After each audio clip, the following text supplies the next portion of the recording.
Okay. So horses. Okay, let's talk about horses. I guess when I was 3, my aunt put me on a horse. She was teaching at a barn, and she had gone to horse school. I don't know, they had a horse school.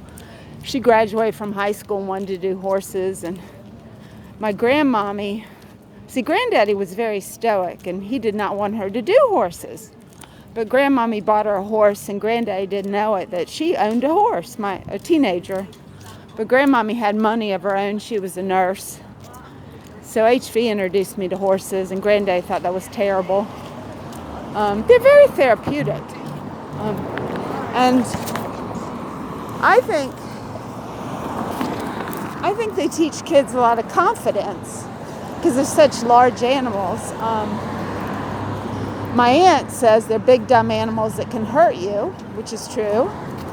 And things happen really fast around a horse, so you got to kind of have what they call horse sense. You got to kind of predict and know the big horses. You got to understand what's going on in their brain and what drives them, which is that they're a prey animal.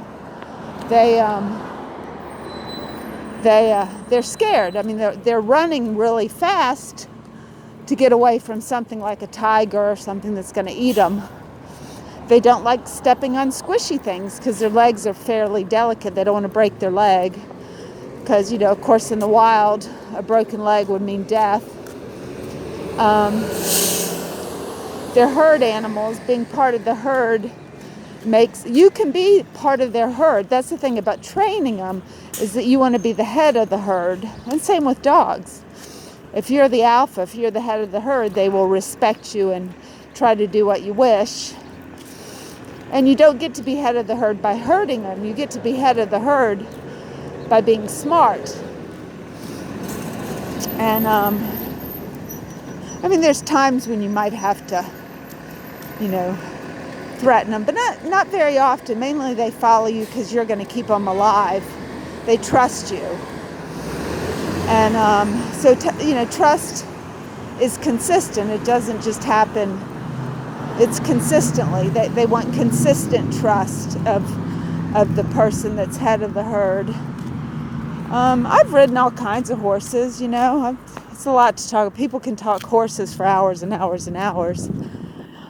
I was going to breed the Pony Beauty, and I sent her out to Connemara stud, and that was in Berryville. So I met this really lovely lady that had a beautiful barn, and we sent her out for a few weeks, but she didn't take. And she had hooked her Connemara stud up to a cart, and so we did that with her.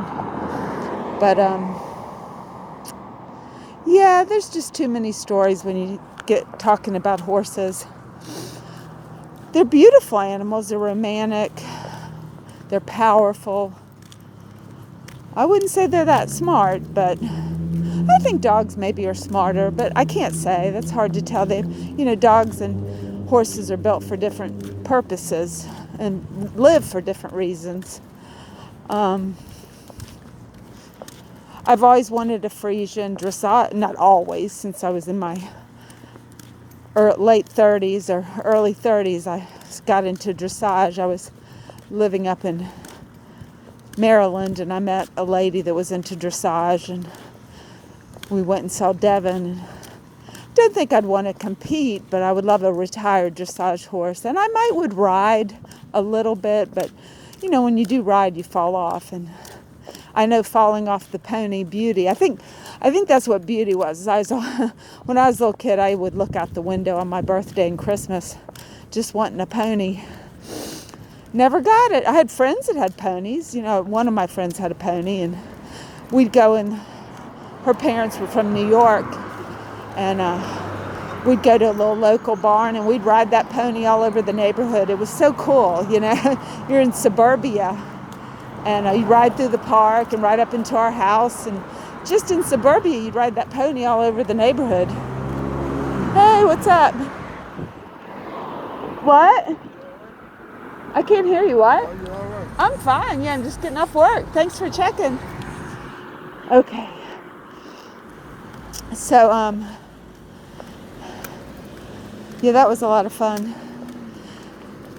So, think I ever fell off that horse, but I fell off Beauty one day. She threw a shoulder down and tipped me over. We were going through cross-exes, and they've fallen off a 12-hand pony is a lot different than falling off a 16-2 or 17-hand horse.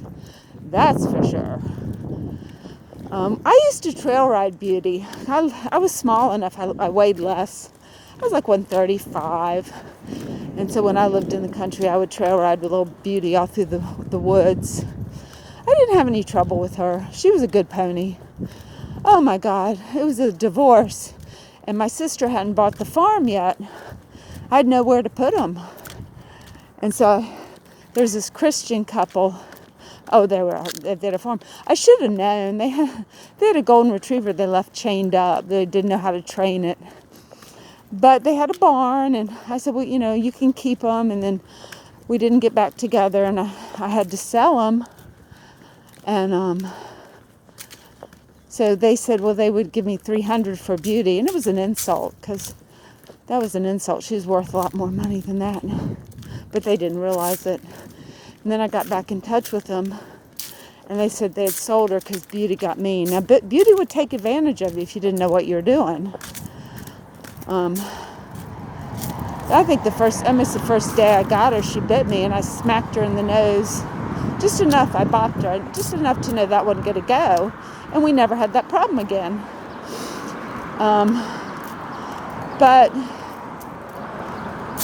yeah, and I don't know whatever happened to her.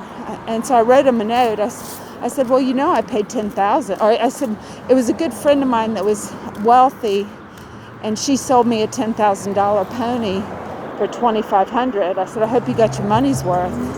I don't know if they believe me or not. But, so it's kind of like, I'd read the book Black Beauty, and it's kind of like that.